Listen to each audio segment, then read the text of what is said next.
Welcome to Last Bell Boxing. It's fight week at the Carl Greaves promoted show at the Newark Showground, and it's a pleasure to be joined by super welterweight, unbeaten Stannley Stannard. How are you, Stan? How are we doing? Yeah, I'm all good, thank you. Are you? Yeah, great, mate. How's things going? Yeah, not too bad, thank you. Just tapering down. Just done my last session now, so ready to go on Saturday, and just can't wait to get in there, put on a show. Great stuff. We bumped into you, didn't we? Hold on a minute. Am I not going to get an introduction, Andy? No. He knows who you are. I'm all about everyone else. Well, I can see who the B side is clearly. Carry on. So we bumped into you, didn't we, about 8-10 weeks ago down at the Clifton Amateur Boxing Show, your old club, and you was telling us you were just about set to start camp. Explain to us what camp looks like from that point going forward. Yeah, so usually at the minute it's just about 6 weeks out. We'll just start the training and up in the training. Just busy doing my runs in the morning or on the nights off that I'm not in the gym, and I'll be with Karl like 4 times a week, just getting all the bag work in and the pad work, and then about 2 weeks out we'll just sort of ease off the weights a bit, ease off the heavy bag, and just work on the speed and taper it down, shorten the rounds as well, and then good to go. So what sort of rounds you doing in sparring then when you're leading up to something like this? I mean, yeah, usually we're looking at this next one's a 6 rounder. We're hoping for it to be an 8 rounder, but unfortunately we could only get a 6 this time round. But yeah, I've just been sparring sort of. I guess it's dependent on who you're sparring and sort of what day it is. But usually I spar 6 to 8 rounds leading up to a fight, and then the closer it gets, you might just do 4 or 6. But obviously, as we move up the ranks, we'll just start doing more and more, probably up to 10 and 12 rounds. But I guess there's kind of no need for too many rounds yet. We're only doing 6 rounders. Carl? Stan, has that involved sparring Avanesyan during this camp? I've not sparred David, unfortunately, because he's only just come back over sort of as my camp's coming to an end. We've not actually managed to get the rounds in. I know he's been travelling to Birmingham a lot for his, just as sort of I've been coming to the end, but I'm sure in his next camp, hopefully it'll be a world title eliminator. I'll be getting plenty of rounds in for that, especially if he's going to box a southpaw. And then he'll be asking me for sparring, I'm guessing. I mean, this is all about you, not about him. But one question I would like to ask is, what is it like to jump in with him? Yeah, so I've sparred David probably 4 or 5 times now. Never done more than 6 rounds with him, which I'm glad about, because it's a nightmare. You know, you can do well with him for a couple of rounds, but his pace that he sets is just relentless. And to be honest, I've never felt anybody so powerful and strong in there with every shot. So 6 rounds is a long time in there with him. After 2-3 rounds, you're fighting for your life. And but it's second to none experience, and you can't buy that kind of experience. So it's just bringing me on and gives me confidence to show the levels above me that I can get to if I keep training hard and watching him and working towards it. And what's the aim, Stan, by end of the year? What position would you like to be in by end of the year? What sort of level? Yeah, so I'm hoping to get a few more fights in this year. Obviously, just been building the record the last few, and this one coming up this week, hopefully can just get another win. And my opponent's never been stopped either. And he had a good win the other week too. He's coming off the back of a win. So just hopefully I can maybe put on a show, get him out of there.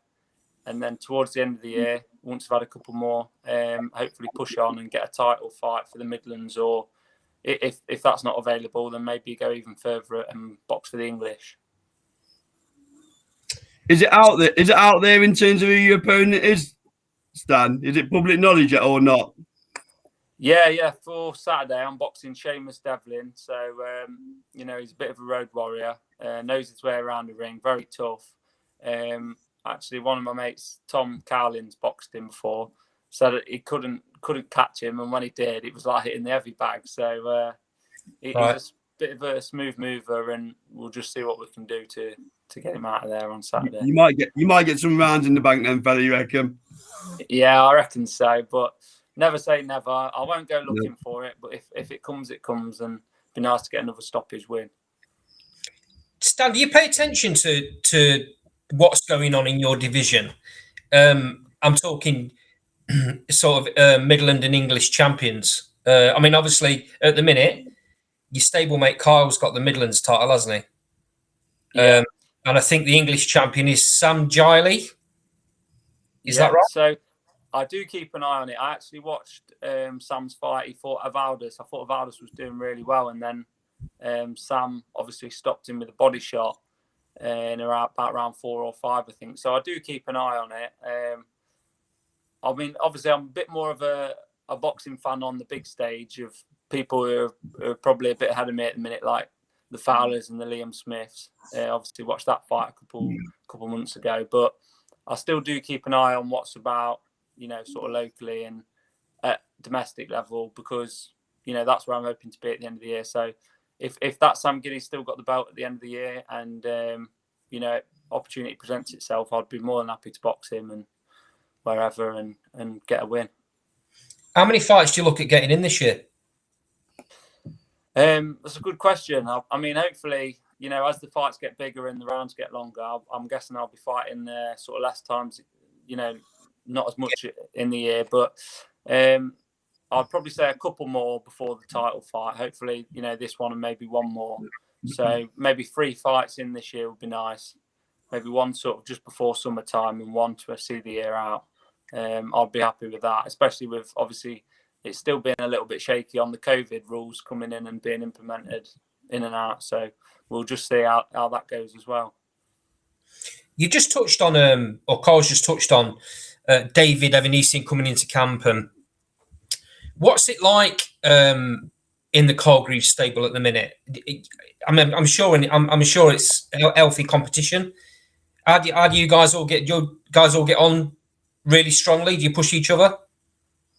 Yeah, and I think the more David comes over, the more comfortable he gets around us. And obviously, with him being Russian, he's I think each time he comes back, he speaks slightly better English.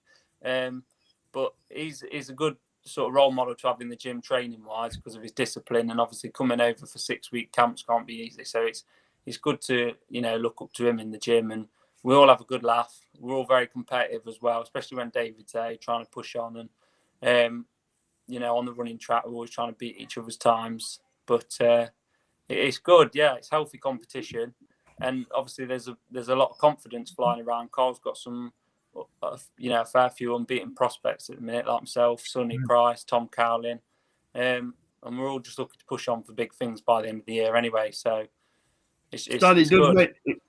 It does make me laugh when David Avanesyan's been interviewed and he turns to Carl to try and look to translate. It honestly makes me smile every time. I didn't know fluent in Russian, but obviously so. I think Carl just repeats the question, but just louder and simpler, doesn't he? But it works somehow. I think he does a great job. That's his new profession. Yeah, Russian translator. He does everything else in the sport of boxing, so it probably will be there. Yeah, very busy man at the minute. Very busy. Doing great stuff on the boxer shows. Yeah, you must feel quite honoured to be in the gym because Carl Greaves is one of the high-flying, up-and-coming coaches at the minute, isn't he, Stan? He really is in the British scene. Yeah, definitely. And I know a few lads, are always off the matchroom shows, are always coming down and trialling Karl out and seeing what works for them. And Carl's obviously happy to take more work on all the time, but sometimes he has to turn these top fighters away as well because he's so busy in the gym with us lads. And when David's back, it's like a full-time job. So sometimes he has to knock those guys back to make time for us, which is obviously appreciated. And like you say, getting that quality time in the gym with Karl is just wicked.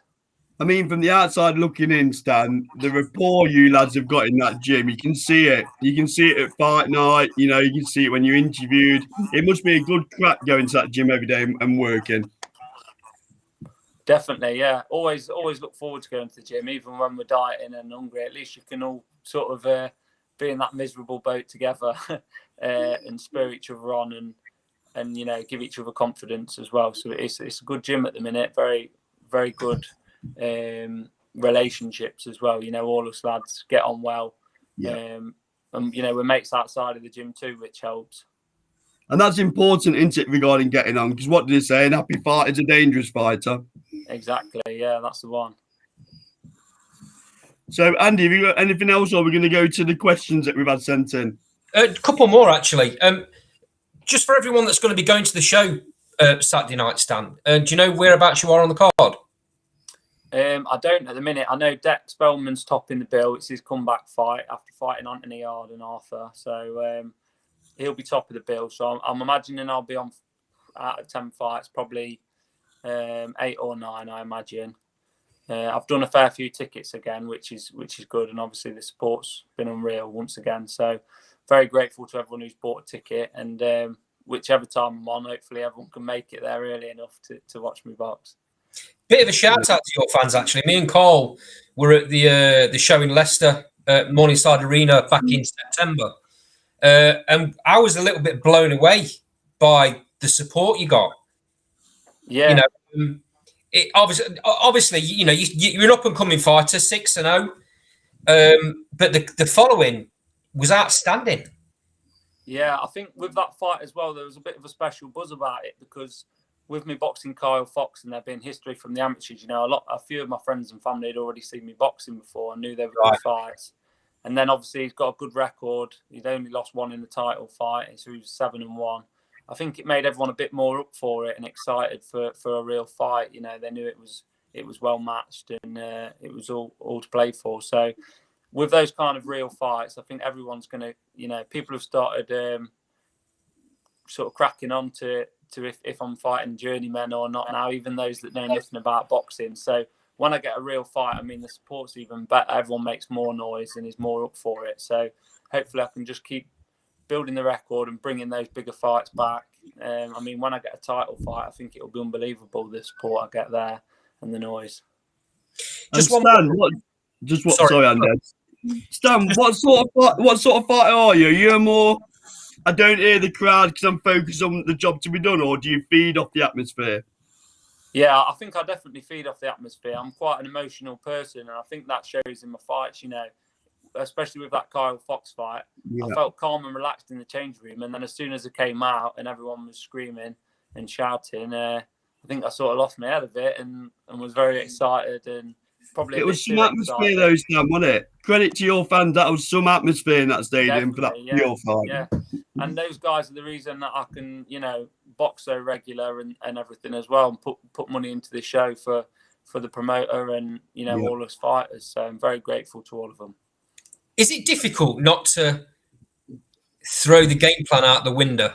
I know you got Cole. You got Cole stood there in the corner and he's shouting at you, telling you to calm down and stick to the game plan. But when you got them fans screaming at you, obviously you know them all. They're all your mates, family. Is it difficult not to go in there and try and blast the guy out? Yeah, definitely. I think it is at times because, like you say, when I when I boxed Kyle Fox, I was very excited and with everyone, shouting all the usual drunken things like knock him out and obviously it does get you excited. And also, in my last bout, I hurt my hand a bit and I was just trying to put on a boxing exhibition really. Wasn't trying to do anything stupid, wasn't trying to go for the knockout. It was a little bit quieter with it being a Sunday afternoon show the week before Christmas, but I felt it was, even though I was doing everything, I was winning comfortably, I felt it was a bit boring for my fans. I wanted to do more all the time. But Carl kept saying, just do what you're doing, just enjoy it, relax, get through the rounds. I'm just happy with a points win here. Don't try and do anything special. So it is important to listen, even if it is hard at times. Yeah, definitely. But I'll just keep learning, and I think I'll learn to rein it in, especially after the Kyle Fox one, where I was a little bit overexcited. Just one more from me, and then Cole's got some from the fans. This one's a bit more technical. There's a lot made about the way fighters make weight. We saw you 10 weeks ago, and you looked the same then as you do now. Do you walk around close to fight weight? Well, I'm always training, and I think I'm always in good shape. Even when I'm sort of over my fight weight. I think I don't ever look fat or blow up. You know, I'd never do a Ricky Hatton.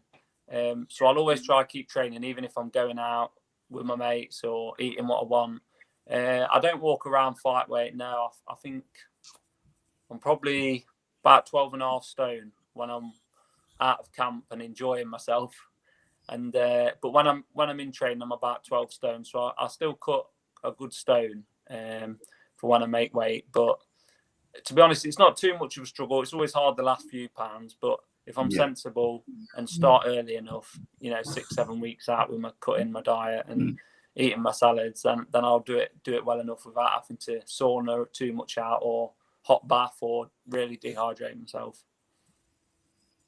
Carl, you've got some questions coming from Twitter, aren't you?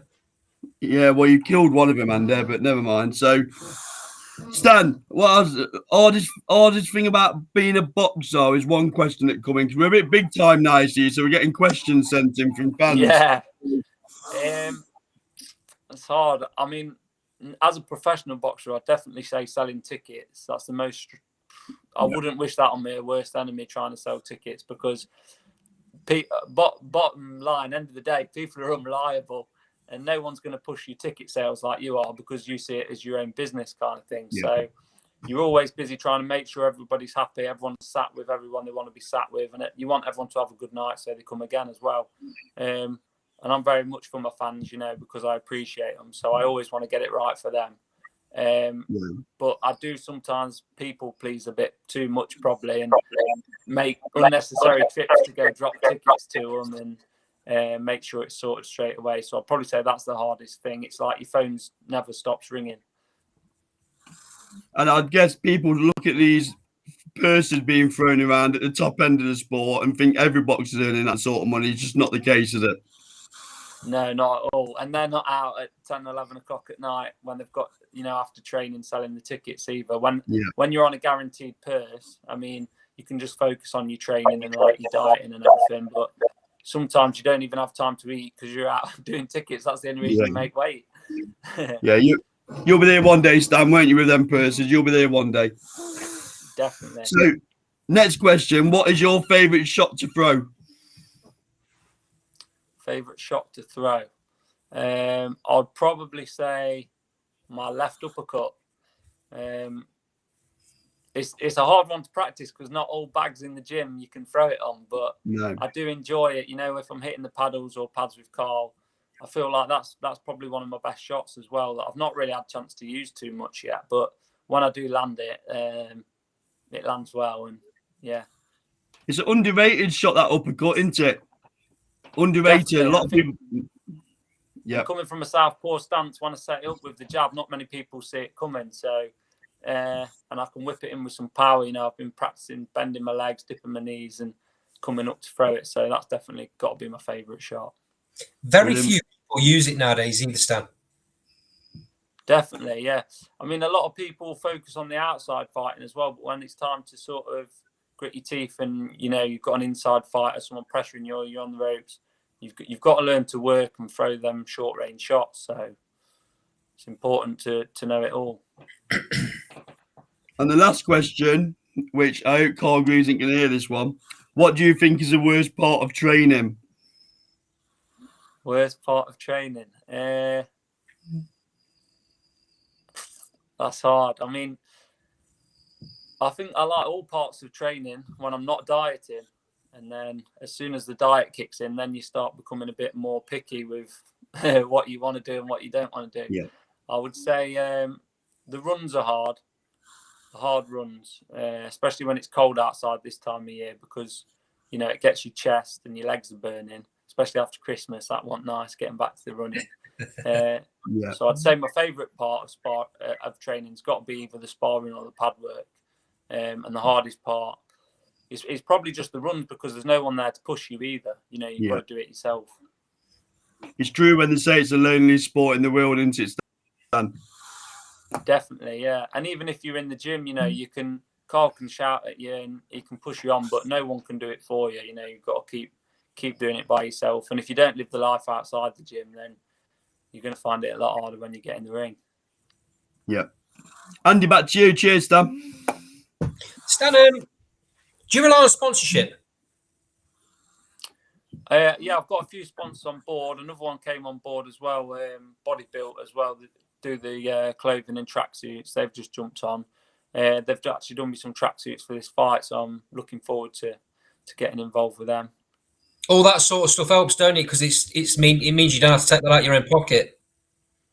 Definitely, yeah. I mean, I've got Davey Salvage, XL Therapy, TSR Recruitment, Lizard King Menswear, and S&D Solutions. And it sounds like a lot, but like you say, it's a lonely sport, and it's not a cheap one anymore either. You used to just need a skipping rope and a pair of boxing gloves, but there's a lot more goes into it than that. You know, your medicals each year are going to cost you, you know, everything involved, probably over £1,000, and then you've got your kit to buy, you know, and all your expenses of fuel and nutrition. You know, it's not cheap. So all those sponsors just help me out massively, and I'm very grateful that I've got them on my team. Are you looking to take any more on? I don't know really. I guess I'll never say never. Yeah, I'm always looking. But I just want to do what works as well for me. I guess I wouldn't want to take too many on where it becomes like I've got 100 sponsors on my shirt and I can't remember who to shout out, if you know what I mean. But yeah. And it can detract from your training, can't it, a little bit, Stan, depending on what they expect of you in return. Of course, yeah. I mean, it is hard, and it's an added pressure as well, because you always want to get it right for your sponsors, and sometimes, you know, you can't always get it right or meet expectations. So, but with the guys I've got at the minute, I'm quite comfortable with them. You know, I know most of them on sort of a good basis anyway before the sponsorship started, which makes me feel a lot more comfortable within the sponsorship. Yeah. Last question then, Stan. Which fighter turned you on to boxing originally? Amir Khan in the 2004 Olympics. That's when I first sort of, I think I would have been about 8 years old, 10 years old. That's when I sort of first fell in love with it. And I thought, all my brothers were watching it in the living room, and they thought it was amazing because he was only 17. He was a similar age to some of my brothers. So that's probably where my love first started for it. And then I would just used to just watch anybody and everybody on YouTube after that. And when I was about 13, that's when I took it up, started taking it seriously, and got into boxing properly. Stan, thanks for your time, mate. I appreciate our tough things are, especially fight week. As you mentioned before we come on air, you're going to be running around doing some more tickets after this. Is there any left? And if so, where did you get them from? Yeah, well, I've actually got 3 tickets left now, and I'm about to drop a couple off now. Yeah, so I've got 3 left after that. They're just available from me, and if not, off any of the other boxes once my 3 have gone. But anybody watching, make sure you grab your 3 off me first. They can do that just through your socials, can they?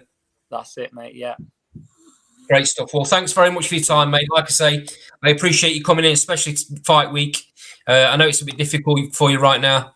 Really much appreciated. Me and Karl are coming down Saturday, so hopefully we'll be able to grab an interview off you while we're down there as well. Definitely. Yeah, I'd love that. After you've had your arm raised, Stan, we'll get an interview with you, fella. Okay. That's it. Nice one, lads. Thank you very much for the exposure. No worries. Thanks for joining, Stan. Thanks for joining. Take care. Thank you.